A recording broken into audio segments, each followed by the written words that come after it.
Assalamualaikum mahasiswaku. Aduh, hari ini kita akan belajar online, tapi tidak bakalan keluar dari silabus yang telah Ibu berikan. Hari ini kita akan membahas tentu saja tentang perspektif perkembangan emosi. Ada beberapa perspektif di sini yang akan kita bahas. Salah satunya perspektif evolusi, perspektif psikobiologis, dan perspektif psikologis. Perspektif emosi yang berdasarkan Charles Darwin ini dinamai evolusi.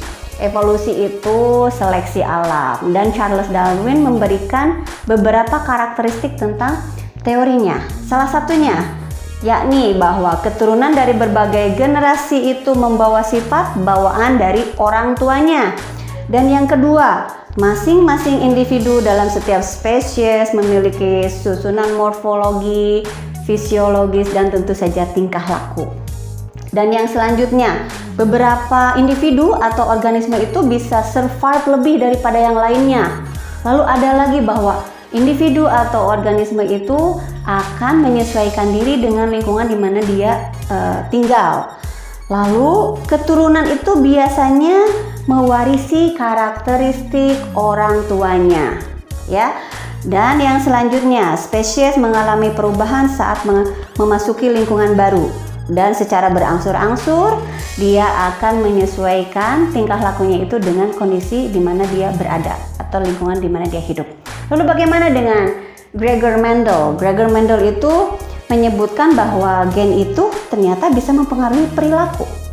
Ya, meskipun gen diturunkan, tetapi masing-masing gen ini akan dibangun oleh protein di dalam tubuh masing-masing individu sehingga membentuk struktur fisiologis tertentu.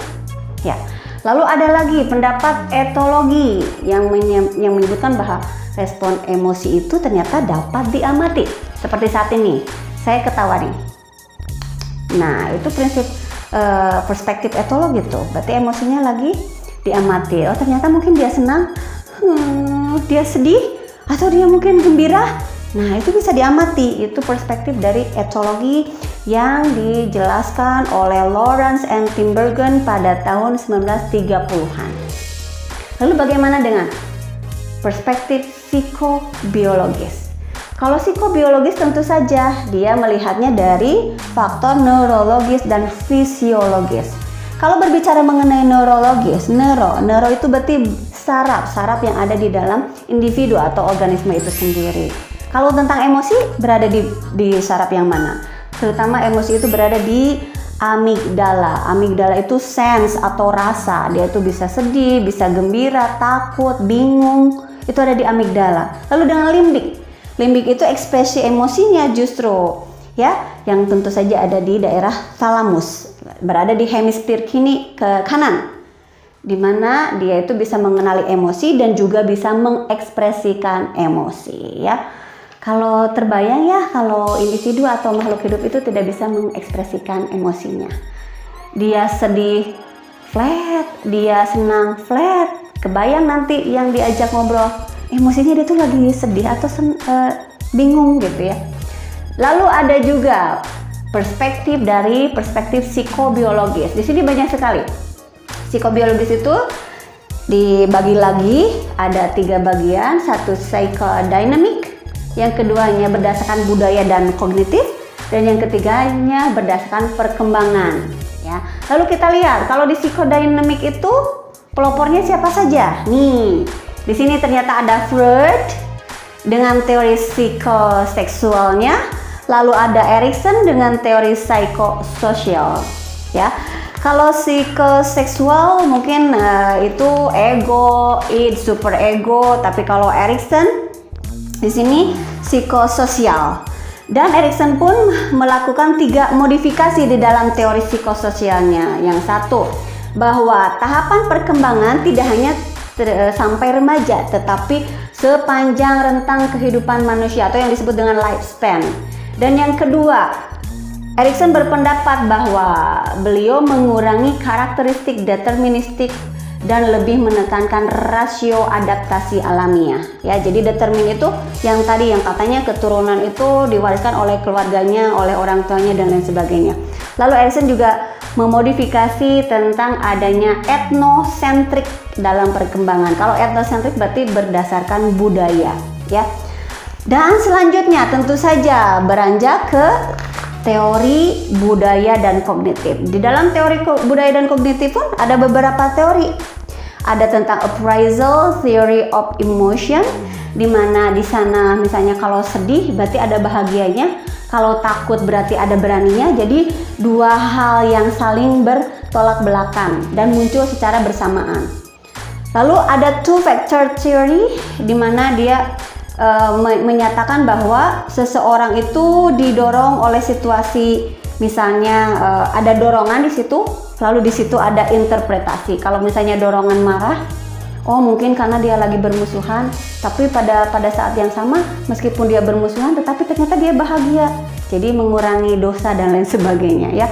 Lalu cognitive motivational relational theory, di sini yang mencetuskan teori ini adalah Lazarus. Lazarus menyatakan bahwa emosi merupakan proses kompleks dengan banyak komponen.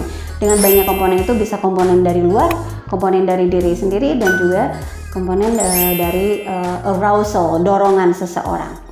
Lalu selanjutnya ada attribution theory. Dalam attribution theory dicetuskan oleh Bernard Weiner. Di sana dia menyebutkan bahwa emosi seseorang itu dilatar belakangi oleh satu, ya, bagaimana orang tersebut menerima dunia sosial mereka, sehingga perspektif mereka pun disesuaikan dengan di mana mereka tinggal. Penyebabnya banyak, ada eksternal, ada internal, ada yang stabil, ada yang labil, ada yang controllable, yang bisa dikontrol, dan ada satu lagi yang tidak bisa dikontrol atau uncontrollable emotion, ya. Attribution emotion itu ada tiga.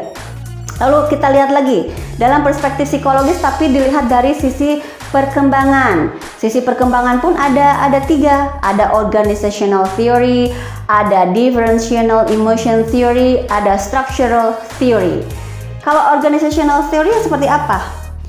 Di sini emosi itu dipengaruhi oleh salah satunya oleh satu kematangan, ya, kematangan, iya. Yang keduanya itu kognitif, dan yang ketiganya itu sosialisasi, ya.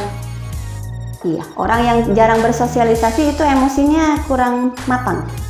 Lalu diversional emotion theory. Ini berdasarkan pendapat dari Izzard.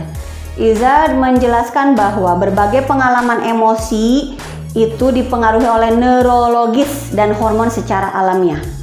Lalu structural theory yang dicetuskan oleh Lewis and Michelson, dia menyebutkan bahwa emosi itu didorong oleh elicitor, receptor, state, ada expression di situ, dan berdasarkan experience, ya.